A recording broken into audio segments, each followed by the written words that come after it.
My daughter? No, she's just a guest, my father said at my sister's engagement before calling me a coward who had abandoned her squad. The room fell silent when her Navy SEAL fiancé stepped forward, took my hand, and noticed the scar across my wrist. Why did his face suddenly turn pale, and why did he call me Black Panther? My daughter? No. Claire is only here as a guest. My father said it without looking at me. Soft jazz drifted through the living room. Ice clicked against crystal. Someone near the fireplace stopped laughing in the middle of a breath. Richard lifted his glass and pointed the rim toward me, as if I were an object someone had left in the wrong house. Then he added, almost casually, "She is the one who abandoned her squad when things got difficult." Two of Madison's closest friends laughed. It was not loud. That made it worse. Everyone else found somewhere else to look. One man studied the drink in his hand. A woman beside the piano adjusted an earring. Another guest suddenly became interested in the family photographs on the wall. No one defended me. No one asked whether it was true. They only waited to see what I would do. I stood near the balcony doors with one hand around a glass of water. The room was warm, but my fingers felt cold. I did not argue. I did not cry. I did not tell them what I had done overseas, or how often I still woke to the memory of concrete breaking above my head. I simply looked at my father. I had stopped expecting tenderness from him years ago. That was not what hurt. What hurt was the small, stubborn part of me that had believed he might not do this in front of strangers. People often imagine cruelty as something loud, a slammed door, a raised fist, a voice sharp enough to cut through walls.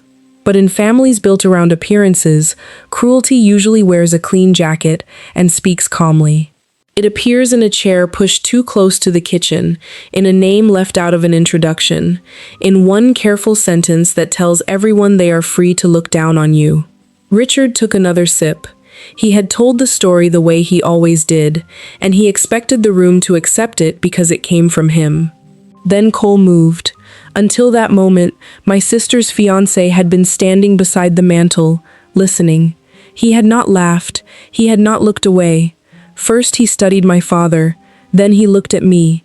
There was no pity in his expression, only attention. He crossed the room at an unhurried pace. Madison reached for his arm, but he stepped beyond her hand. He stopped in front of me. "Claire," he said, "I do not believe we have been properly introduced." The words were polite, but their meaning was clear. Whatever my father had just done, Cole did not consider it an introduction. He offered his hand. I placed my glass on the windowsill and reached out. I intended to shake his hand, thank him for the courtesy, and leave before my father found another way to turn me into entertainment. Cole's fingers closed around mine. The cuff of my jacket shifted, only an inch at first, then the fabric slid farther up my left wrist. The scar showed beneath the chandelier light. A white line of raised tissue crossed my skin in a jagged pattern. Below it sat a small, round burn mark. Closer to my palm, uneven stitch marks angled toward the inside of my arm. It was not a neat scar. It had not been made in a hospital. Cole's thumb brushed the edge of it. His hand tightened, not enough to hurt me, just enough for me to feel the moment he stopped being present in that room.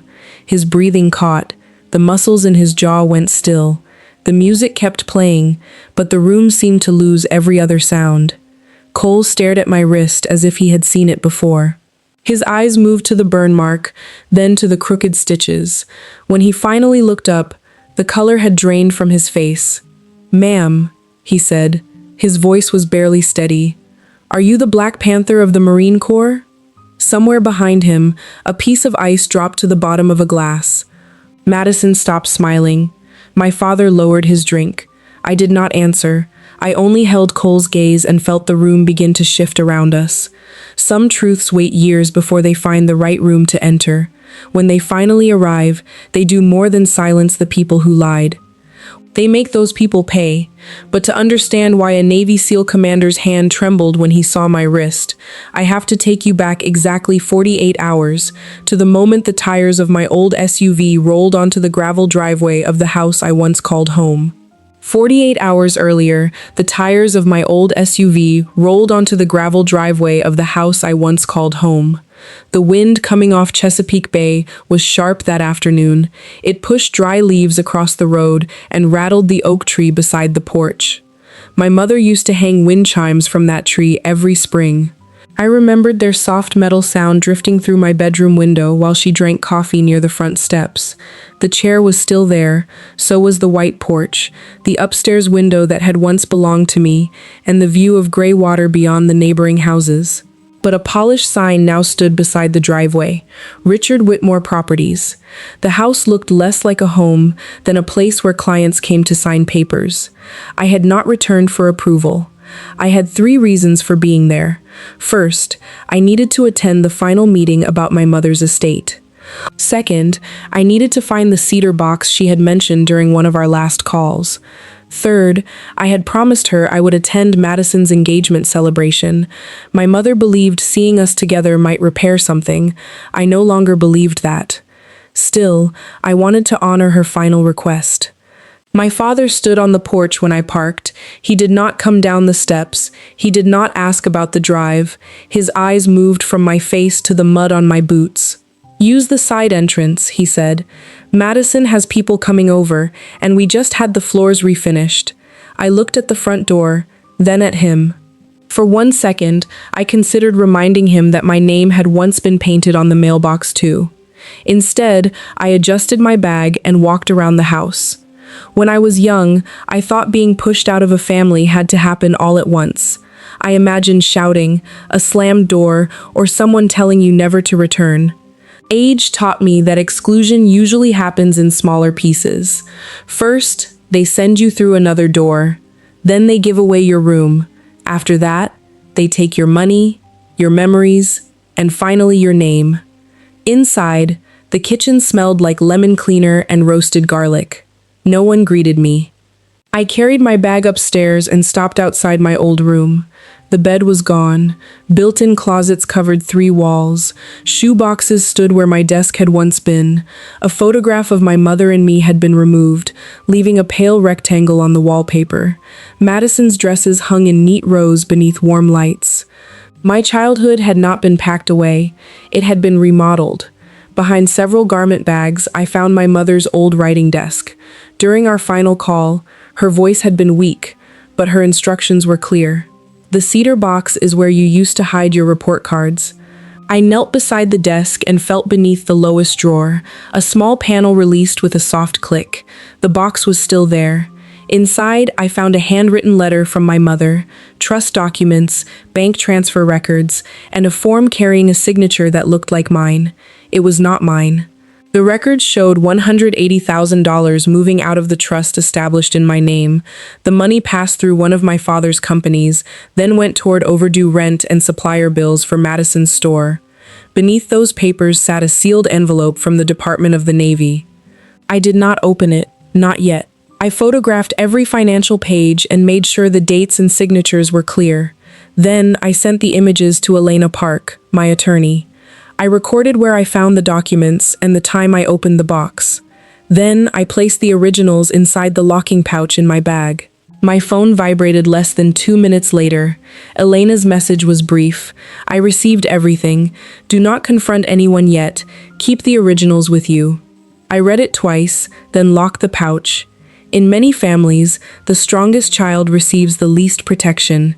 People see the one who can stand alone and decide that person can also be ignored, borrowed from, or sacrificed. My father may have told himself I did not need the money because I had a career. But being able to stand on your own does not give anyone the right to push you down.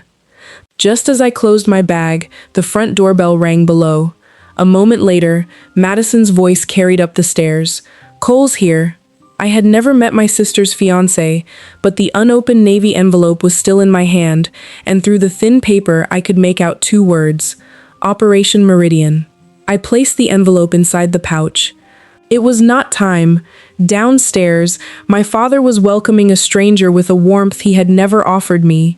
I pulled the zipper closed and went down to dinner, not knowing that the man who had just walked through the front door had met me once before, on a night neither of us was supposed to survive.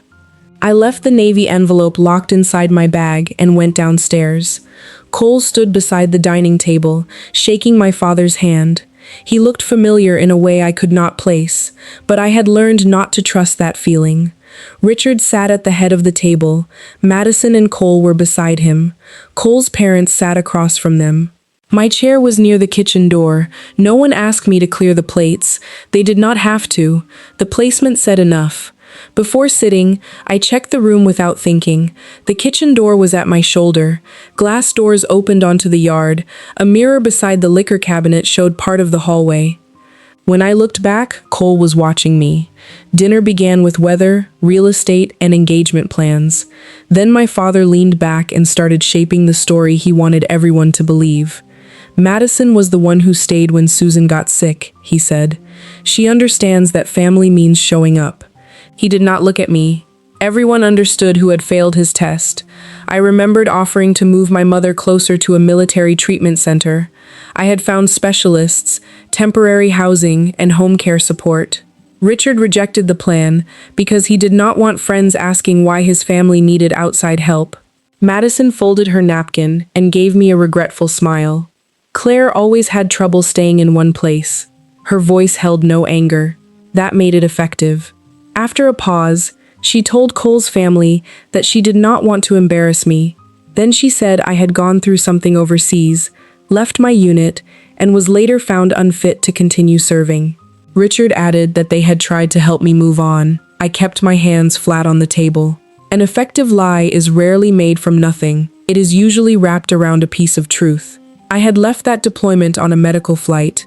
I had refused public attention afterward. They only changed the reason. Sacrifice became desertion. Privacy became shame. My silence became proof. I also understood why they were telling that story before I mentioned the trust. If I raised questions about missing money, they wanted everyone to see an unstable woman accusing the family that had supposedly spent years helping her. I could have corrected them.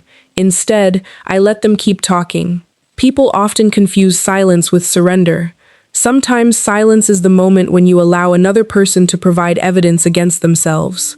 A server came through the kitchen door carrying a metal tray. One glass slipped and struck the floor. My head turned before anyone else moved. I saw the tray, the server's empty hand, and the broken glass near the wall. I relaxed. When I looked back, Cole was studying me again. His eyes moved to my hands. The calluses across my palms were difficult to hide. So was the small scar near my right index finger. Richard poured more wine into my untouched glass. Cole asked what I had done in the Marine Corps. My father opened his mouth to answer for me. I looked directly at Cole. Engineering and recovery operations. Officer? Yes.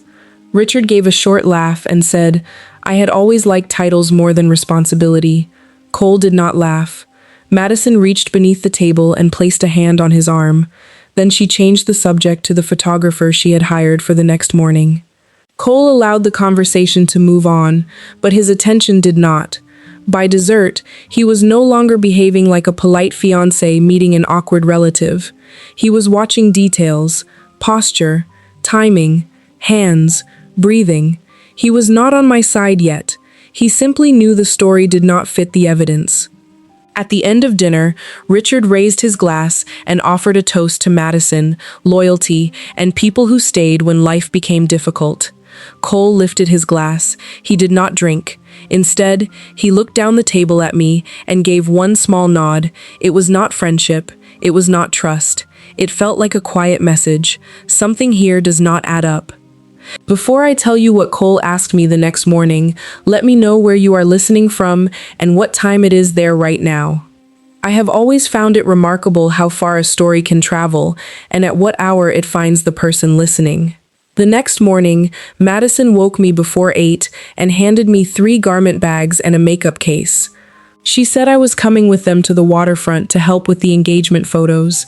I thought I had been assigned to carry her things, but in the cold wind beside the bay, my sleeve lifted, and Cole saw the first piece of a truth my family had spent years trying to bury. The doubt from dinner followed us to the shoreline the next morning.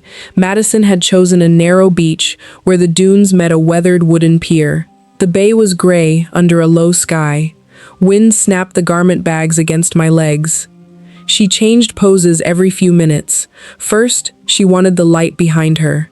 Then she complained that it made the diamond look dull. She checked every photo, adjusted her hair, asked for another set, and handed me whatever she no longer wanted to hold. By then, I was carrying 3 bags, a makeup case, and a pair of shoes she had decided looked wrong in the sand. Cole stood beside her for the first few pictures. After that, his attention drifted toward the water. I once thought people obsessed with appearances were simply vain. Age taught me something different. Sometimes an image is where people hide everything they are afraid to face. If the photograph looks perfect enough, they hope no one will ask what is happening outside the frame. Cole walked away from the photographer and stopped several feet from me. He left enough space to show that he was not trying to corner me. For a while, he watched the waves. Then he asked, "Were you in Jordan during Operation Meridian?" I kept my eyes on the water. "Some missions stay sealed for a reason, Commander." He was quiet. That was not a denial. It was not an invitation either. He accepted that. He did not press for details. A hard gust came off the bay. The sleeve of my jacket caught against the makeup case and pulled above my left wrist. Cole saw the upper edge of the scar, part of the burn beneath it, and the pale line where the cable had crossed my skin. He took one step toward me before stopping himself. I pulled the sleeve down. For 1 second, the beach disappeared, burning concrete. A cable cutting through my gloves. Someone coughing beneath the rubble. Metal scraping stone. Blood making everything slick. Then the wind struck my face again, and I was standing beside the bay, with Madison's clothes hanging from my arms. I did not explain. People praise secrecy as if it costs nothing. They call it discipline, loyalty, and honor. Few people talk about what happens when you cannot explain where you were or what you did. The empty space does not stay empty. Someone else fills it with the version that serves them best. When that person is family, the lie is usually believed before the truth is allowed to speak. Aunt Diane appeared on the boardwalk, holding her hat against the wind. She complained that Richard had dragged everyone outside in weather no sensible person would choose. Then she looked at me. I still do not understand why Richard keeps Claire's medal citation locked in his study. Susan wanted it displayed. Madison turned so quickly that the photographer lowered the camera. Aunt Diane, you are confused. Diane stopped walking. I am old, not confused. Madison crossed the sand toward her and began talking too fast. She said it was only an administrative document. She said I had never received a medal. She said our mother had misunderstood the papers. Then she said no one should discuss military matters during her engagement weekend. Cole watched her without speaking. I saw the change in his face. Until then, he had been deciding whether my family had misunderstood my past. Now he was considering something else. They might know the truth and be hiding it. The photo session ended soon after. Near the cars, Madison stepped in front of me, while Cole helped Diane up the boardwalk. Her voice dropped. You came here for the trust money, did you not? I shifted the bags in my arms. You seem more worried about it than I am. Her mouth tightened.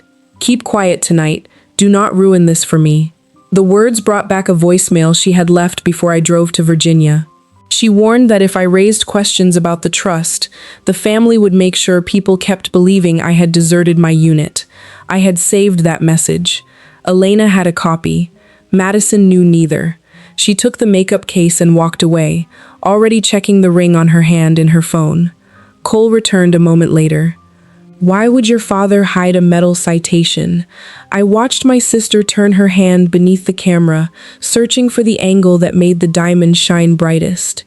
You should ask the woman you are marrying why she was afraid you would hear about it. By evening, the house glowed under strings of white lights. Madison had invited nearly everyone who could help Richard expand his business. I understood why she needed me silent. What I did not know was that before the night ended, Richard himself would tell the biggest lie of all, in front of every person he was desperate to impress. By evening, the house glowed beneath strings of white lights. Madison had invited her friends, Richard's business partners, several Navy families, and neighbors who had known us for years. Most were not openly cruel. They were simply careful with me, polite smiles, short questions, quick exits. They had heard my father's version of my life for so long that they no longer thought of it as a version. They thought of it as the truth. I stayed near the glass doors facing the bay. From there, I could see the room without standing in the middle of it. Madison moved through the crowd in a cream dress, touching shoulders, laughing softly, making sure everyone noticed the ring on her hand. Cole stood beside her, but his attention kept drifting toward me. One of Madison's friends asked why I was so quiet. Madison placed a gentle hand on the woman's arm. Please be patient with Claire. Sometimes she has trouble separating what happened from what she believes happened. The woman's expression changed at once. Not suspicion, pity. Madison had done exactly what she intended. When someone wants to take away your credibility, they rarely begin by calling you a liar. They say they are worried about you. They soften their voice. They make people feel sorry for you before you speak. After that, anything you say can be treated like a symptom. I took a sip of water and said nothing. Mark Ellison approached me a few minutes later. He was one of Richard's partners on a waterfront development project. The project was waiting on new financing, and several people connected to Cole's family had been invited for a reason. Mark had already had too much bourbon. I could smell it before he stopped in front of me. I hear you came back looking for money, he said. You heard a story. That does not make it true. He smiled as if I had confirmed something. Your father supported you for years. He stepped closer. I heard the soft scrape of his shoe against the floor. Step back. Mark laughed. Then he reached for my arm. I looked directly at him. Do not touch me. His hand paused, but it did not drop. Across the room, Richard stood beside the bar with an investor. He was watching. For 1 second, I waited. Not because I needed him to protect me. I wanted to know whether there was any line he would not allow another person to cross with his daughter. Richard met my eyes. Then he turned away and asked the investor about a zoning hearing. That moment told me more than any insult could have. He was willing to leave me alone with a drunk man as long as stepping in might disturb the image he was selling. Mark moved again. Cole stepped between us. He did not shove him. He did not raise his voice. Step back, now. Mark looked at Cole's face and obeyed. The room began to quiet. Cole turned toward Richard. You saw him put his hands on her. Richard gave a tired smile, as if Cole had misunderstood something simple. Claire has a way of provoking people. Cole did not move. She is your daughter. Why are you not protecting her? Several guests turned toward us. Richard noticed. I saw the calculation behind his eyes. He could defend me and admit there was a problem inside his family, or distance himself and preserve the story he had spent years building. He chose the story. My daughter? He said with a dry laugh. No, Claire is only here as a guest. The words landed quietly. Then he raised his voice. She is the coward who abandoned her squad. The military wanted nothing to do with her, and neither should anyone else. Two of Madison's closest friends laughed. No one else did. The room went still. I did not cry. I had been hurt by things hotter, sharper, and faster than words. But nothing had unsettled me like hearing my father erase me in front of strangers. Maybe that was because a bullet never pretends it loves you before it strikes. I looked at Richard and understood that my promise to my mother could not keep this family together. There was nothing left to preserve. Cole watched him for a long moment. Then he turned to me. He did not ask whether I was all right. He said, Claire, let's get you away from him. He held out his hand. I placed mine in it. His fingers closed around my wrist, and the cuff of my jacket pulled back under the chandelier light. The entire scar was exposed, the torn white ridge, the round burn below it, the uneven stitches along the inside of my arm. Cole looked down. His hand went rigid. I felt his breathing stop halfway in. He was no longer looking at me like the guest my family had humiliated. He was looking at my wrist like a man who had found the last piece of a memory that had followed him for years. When he raised his eyes, I understood something before he spoke. He did not only know where that scar came from, he had been there when I got it. Cole kept his hand around my wrist, but his attention was no longer on the room. His eyes moved over the scar in pieces. First, the jagged ridge left by an industrial cable, then the small, round burn beneath it. Finally, the uneven line of stitches along the inside of my arm. "The cable," he whispered. There was a burn below it. I did not answer. His pupils lost focus. His shoulders went rigid. The noise of the party continued around us, but he seemed to hear none of it. I had seen that look before. It was not weakness. It was memory arriving faster than the body could prepare for it. "Cole," I said quietly. "Look at me." He did not respond. I lowered my voice. "Stay with me, Commander. You are not going down here." His head lifted. A breath broke from him. "You said that." I knew then. He had been there. The room around me faded, and another one took its place. A communications building in Jordan had taken a direct hit.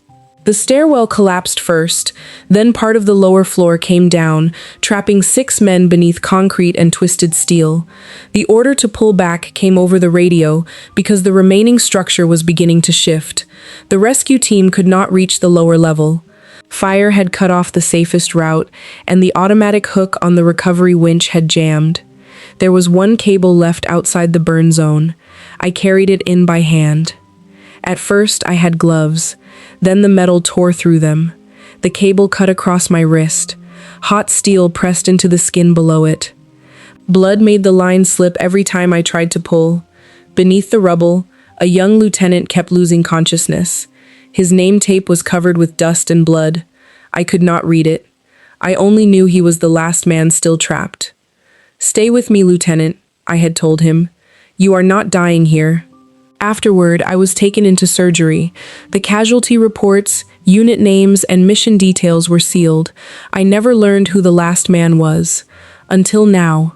People who survive do not always remember the face of the person who pulled them out. In smoke, darkness, and pain, faces turn into shapes. What remains is often a voice, a command, the pressure of a hand keeping you awake when your body is ready to stop fighting. Cole released a slow breath. 6 of us, he said. I nodded once. The stairwell collapsed. Another nod. Someone called you Panther Actual. I said nothing. His eyes dropped to my wrist again. You pulled that cable with your bare hands. Not bare at first. The words were quiet, but he understood them. His face changed, not into admiration, not yet. First came grief. I was the last man out, he said. I remembered the young lieutenant beneath the concrete, the blood at his temple, the way he stopped answering just before the final pull. I had not remembered his face. Now it was standing in front of me. Cole stepped back half a pace. His voice shook, not from fear, but from the weight of what he had understood. "Ma'am," he said, "are you the Black Panther of the Marine Corps?" The room went silent. Soft music still played near the windows. Somewhere by the bar, a piece of ice settled against the bottom of a glass.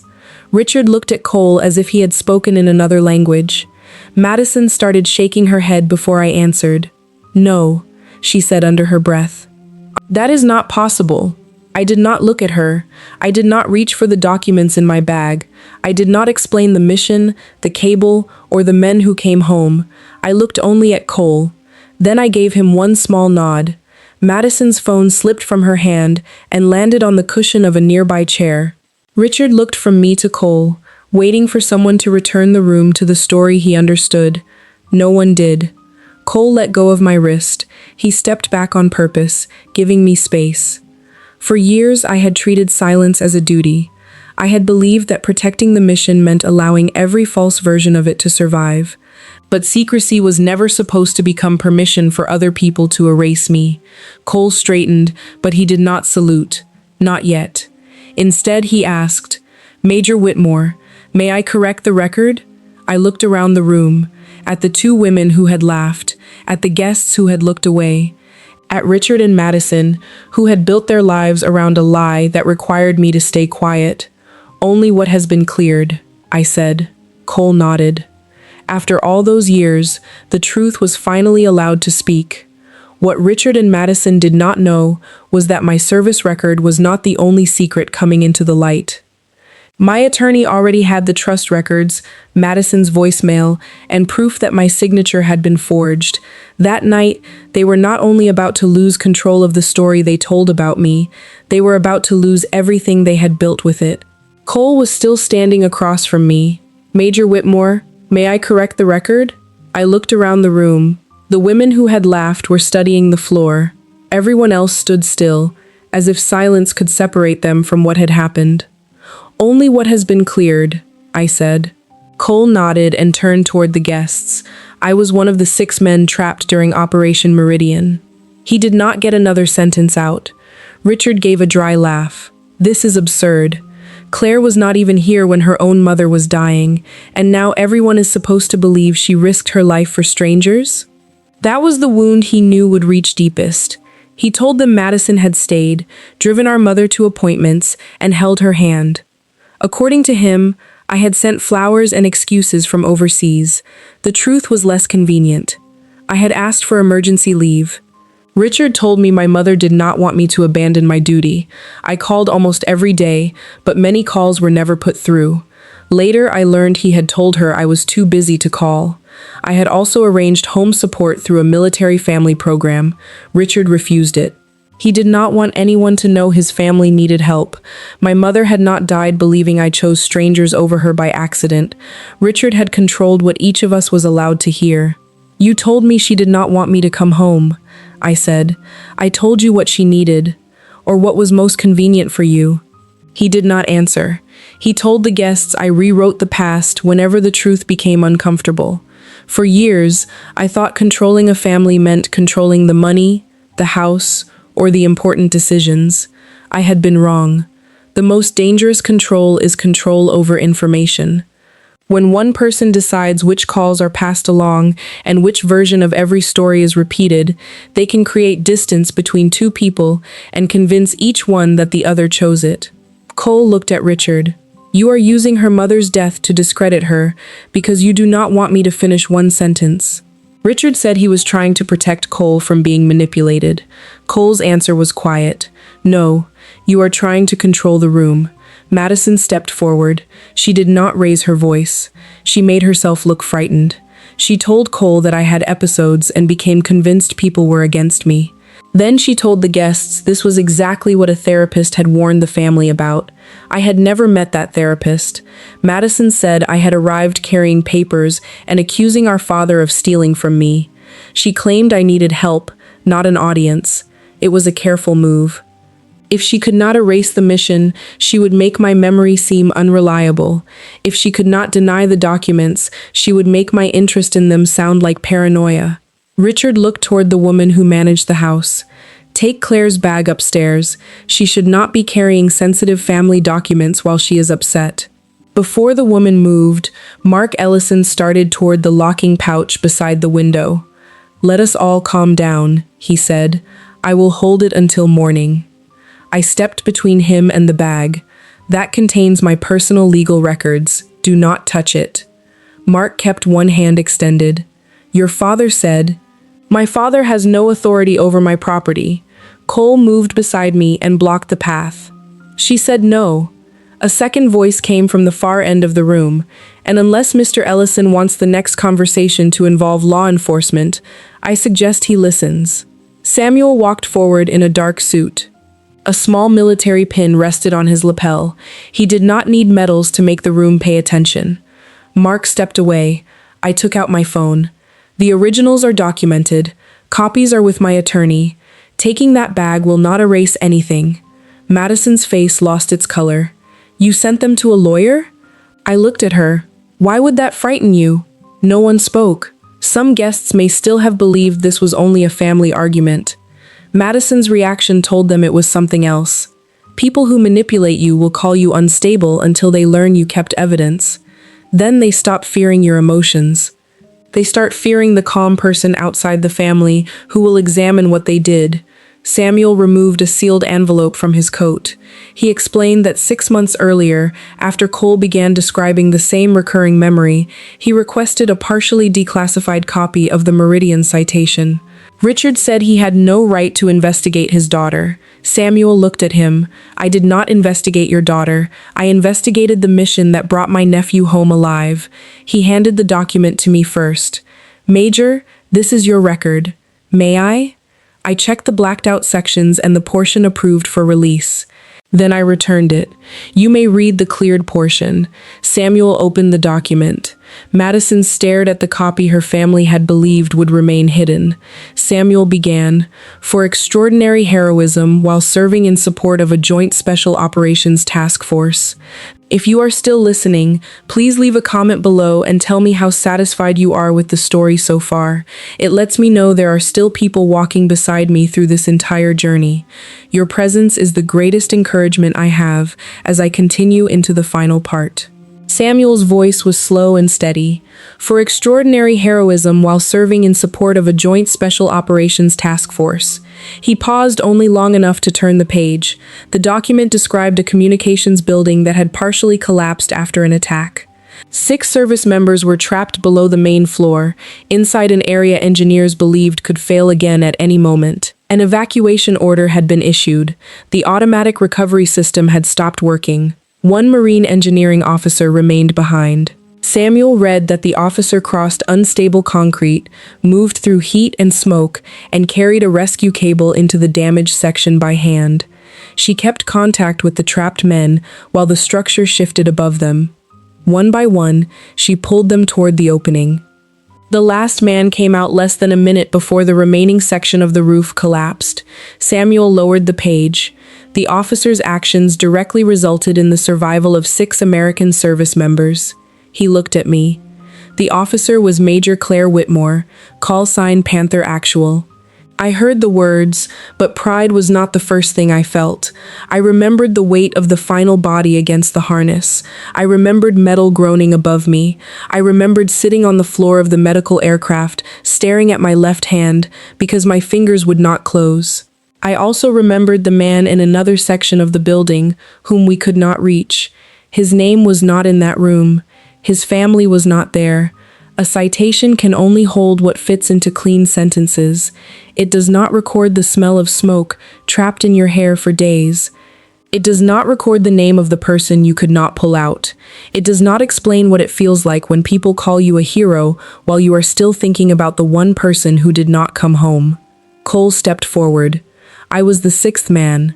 His voice was calm, but his face had changed. He told the room that a head injury had left his memory broken into pieces. The files from the operation had been separated. Some details remained sealed. For years, he remembered only a woman's voice, a bleeding hand, and someone calling Panther Actual over the radio. Then he looked at Richard. "The woman you called a coward was ordered to leave us. She stayed and took responsibility for the rescue." Cole moved back 1 step. His heels came together. Then he raised his hand in a formal salute. Samuel stood beside him and did the same. No one else moved. That was right.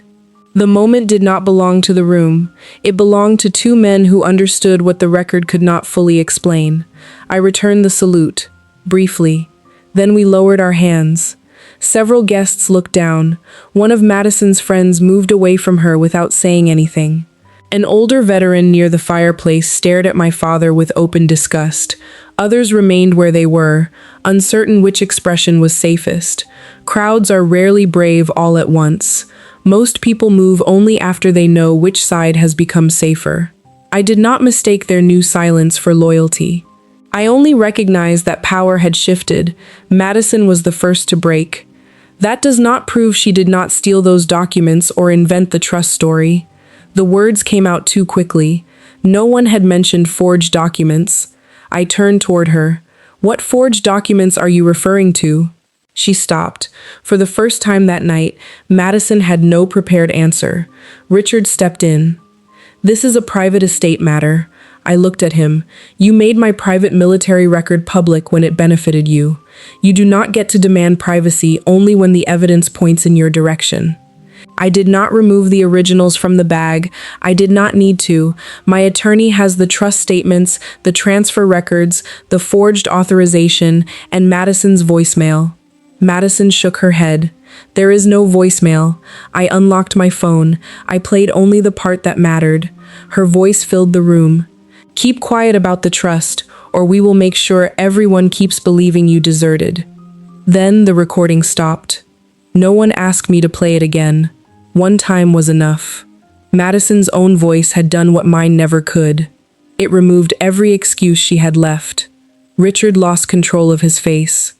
That money was sitting unused while Madison's business needed it. The moment the words left him, he understood what he had admitted. He tried to correct himself.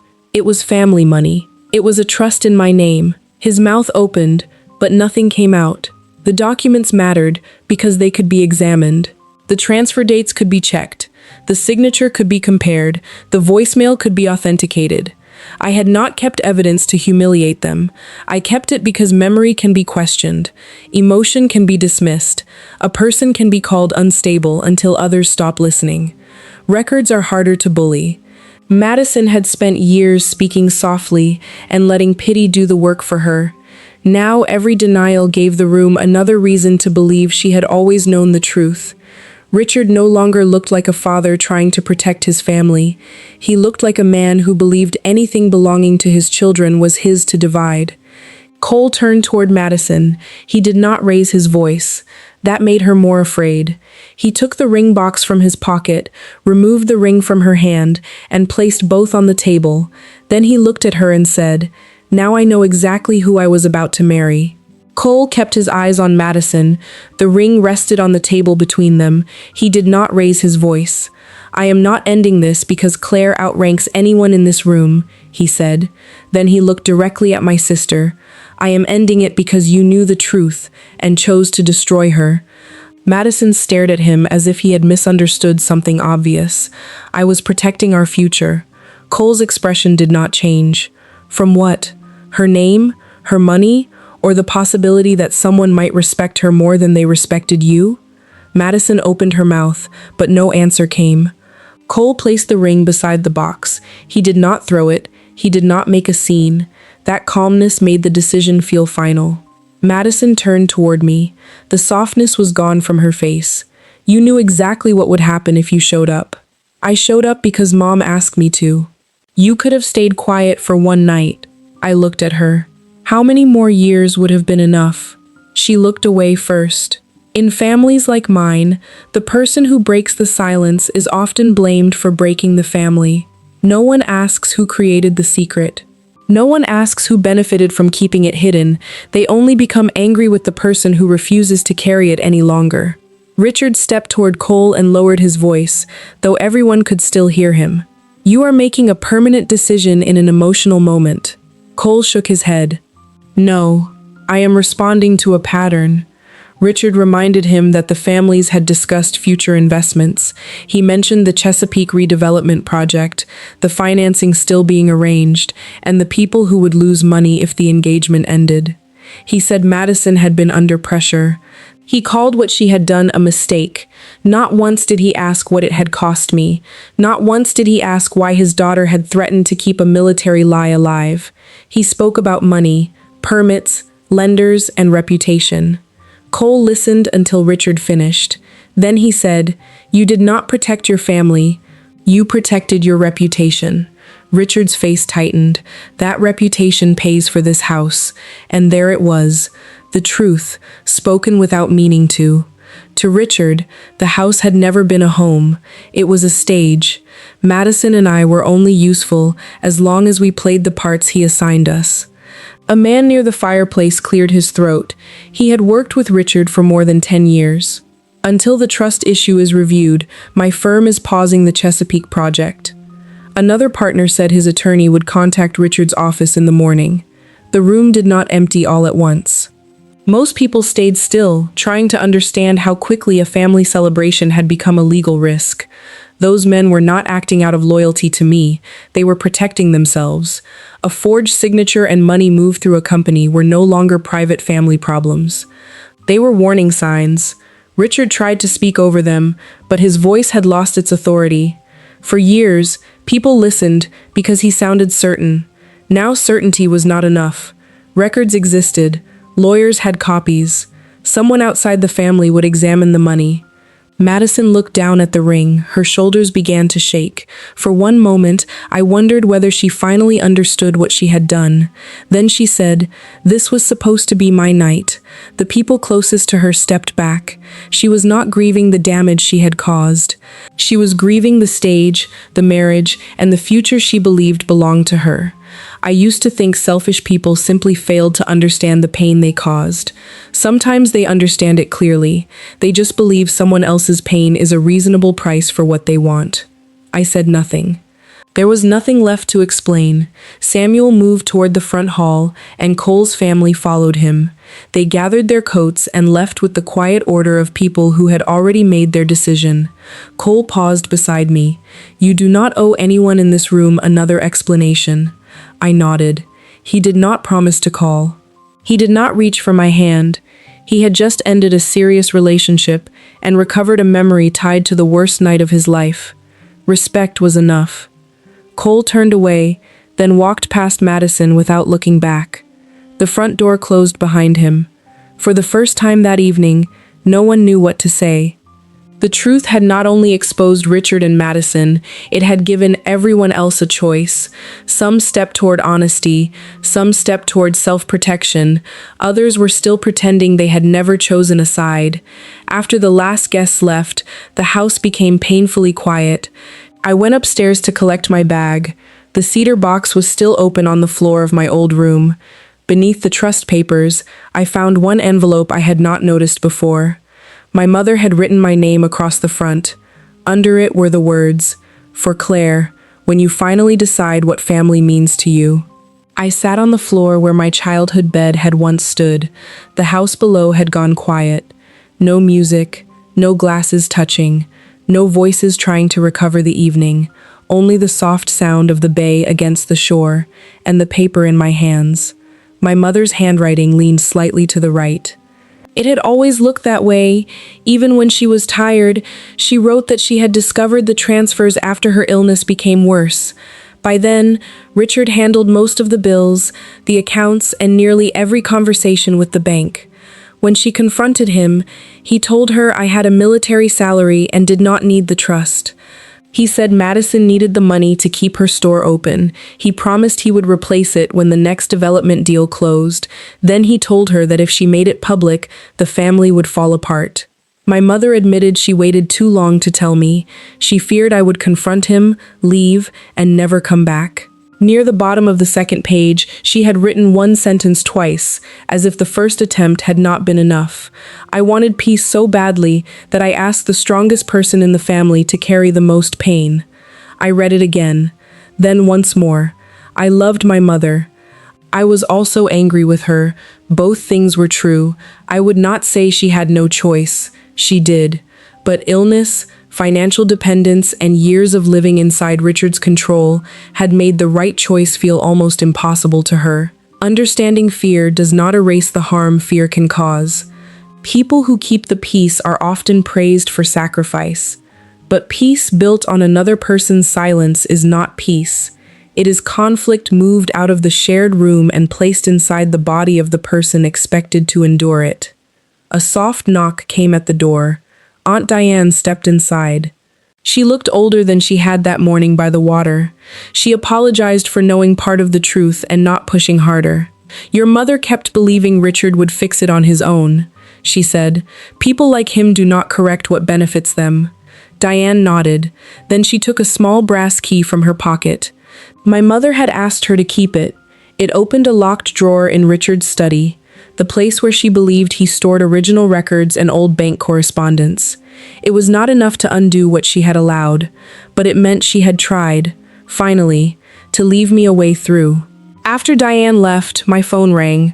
Elena told me the preservation notice had been sent. The bank had been instructed to keep the full transaction history. A forensic accountant would review the trust, and Richard could not sell or move certain related assets while the records were being examined. Then she asked whether I wanted to pursue the matter through civil court, criminal review, or both. I looked at my mother's letter. I want the truth documented first, I said. Then I will decide what justice looks like. I did not want anger making every decision for me. A few minutes later, Richard appeared in the doorway. He did not enter. He said he could return $100,000 immediately. The rest would come after the Chesapeake project received financing. In exchange, I would sign a confidentiality agreement and withdraw the claim that my signature had been forged. He spoke like a man offering a practical solution. "You have made your point," he said. "There is no reason to destroy what is left of this family." I folded my mother's letter and placed it beside me. I did not create what happened downstairs. I stopped hiding it. His face hardened. "Your mother wanted peace." I picked up the letter. "Mom wanted peace because she was afraid of you. That is not the same thing." He told me I was being emotional. I told him my attorney would respond to any offer in writing. That ended the negotiation. For the first time, Richard could not reach me through guilt, memory, or the promise of belonging. He had turned every relationship into a transaction for so long that he could not understand why money would not buy my silence. I could love my mother and still refuse to repeat her mistake. I could understand why she stayed quiet without accepting the burden she left for me. And I could protect myself without becoming cruel. Richard remained at the door. "What do you want from me?" I looked at the man who had taken my money, my name, and years of my relationship with my mother. "Nothing you are capable of giving." The next morning, I packed my bag, lifted the cedar box from the floor, and walked downstairs for the last time. The next morning, the answer I had given Richard still seemed to hang in the hallway. The house was quiet in a way that felt different from peace. Half-empty glasses remained on the tables. The engagement flowers had begun to bend at the stems. The ring box sat where Cole had left it. Several chairs were still turned at odd angles, as if the room had not yet recovered from everyone leaving. The glass doors reflected a large space that suddenly looked hollow. I carried my duffel bag over one shoulder. In my other hand, I held my mother's cedar box. The original records were locked inside my pouch, and her final letter rested on top. Madison never came downstairs. Richard stood near the front hall. For a moment, neither of us spoke. Then he said, "I did what I thought was best for the family. You did what was best for your control." His face tightened. He told me Madison had needed him more. According to him, I had always been strong. I had a career. I knew how to take care of myself. I looked at him. "Being capable of surviving what you did does not make what you did acceptable." He said my name then, Claire. It was the first time since I arrived that he had said it like a father instead of a man addressing a problem. I did not let the sound pull me backward. "You did not lose a business deal last night, Dad. You lost your daughter years ago.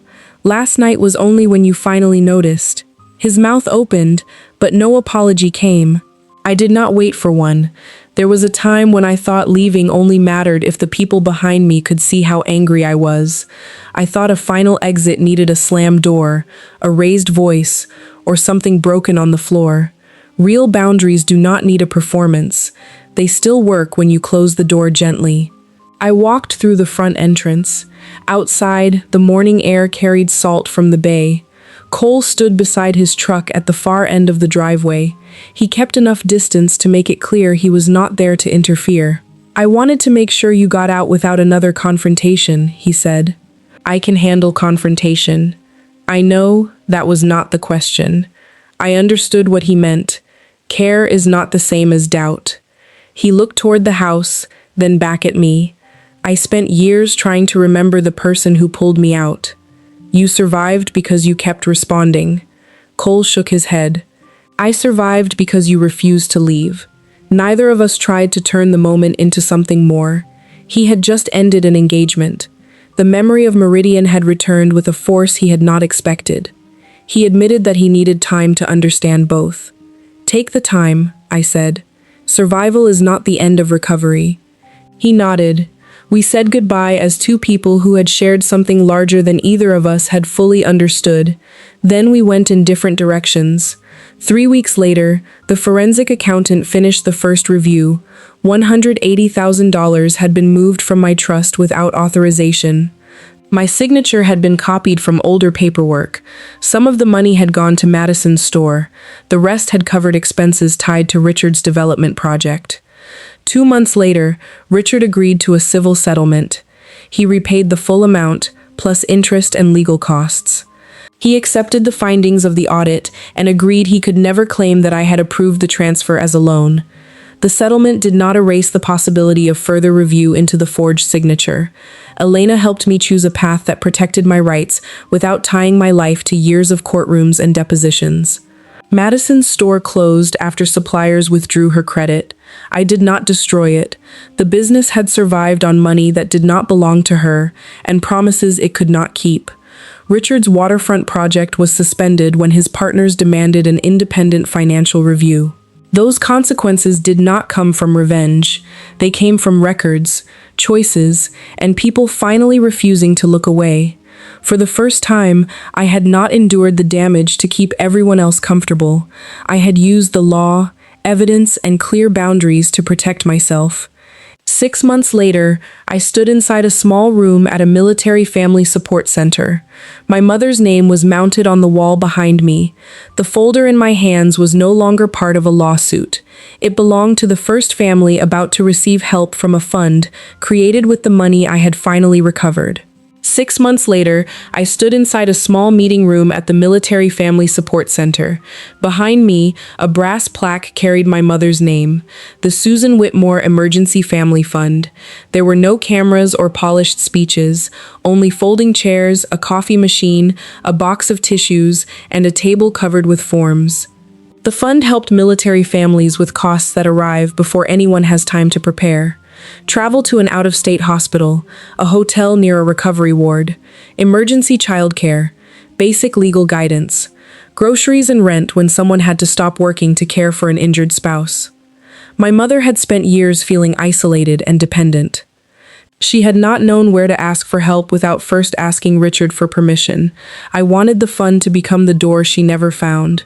Financial independence is not only having enough money to leave, sometimes it means creating a way out for someone else before fear closes every door around them.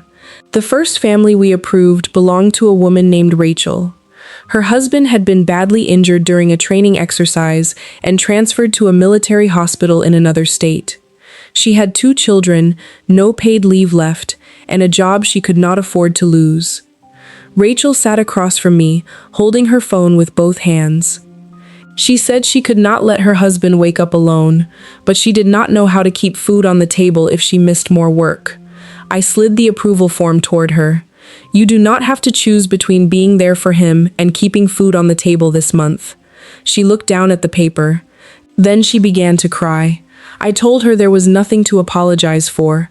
The money Richard once used to protect Madison's image was now helping a real family stay together. That was not revenge. It was transformation.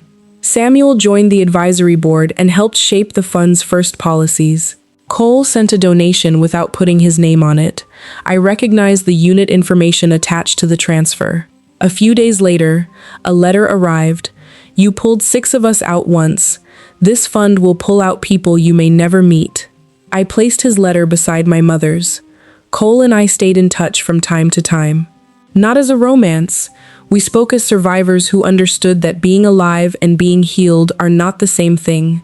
On the day the fund officially opened, I wore a short-sleeved blouse. For years, I had covered my left wrist without thinking. That morning, I did not. A little boy waiting with his mother noticed the scar. "Did that hurt?" he asked. "Yes, but it healed."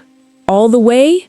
I looked at the pale ridge across my wrist, enough to remind me I survived. He seemed satisfied. So was I. Healing does not always mean the mark disappears. Sometimes it means the mark no longer decides where you are allowed to go. I did not forgive Richard and Madison simply because time passed. I also did not wake up every morning hating them. I stopped giving them space inside my decisions. For years, I believed freedom would come when my father admitted he was wrong, when my sister apologized, or when enough people finally knew who I had been. Recognition can restore a reputation. It cannot create freedom. Freedom began when I stopped asking the people who hurt me whether I had permission to move forward.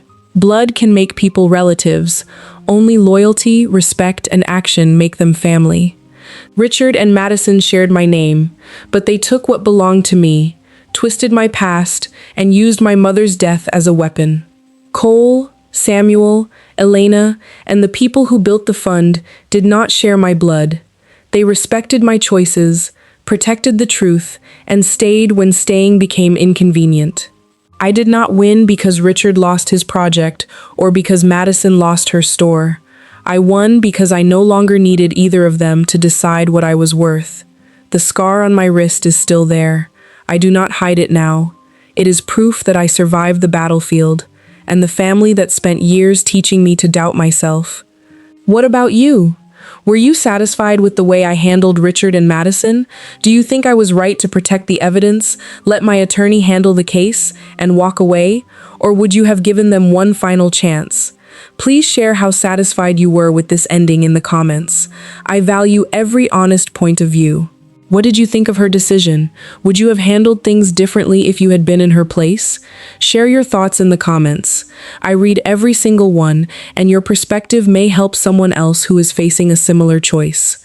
If this story gave you something to think about, please leave a like, share it with someone you care about, and subscribe so you do not miss the stories still to come.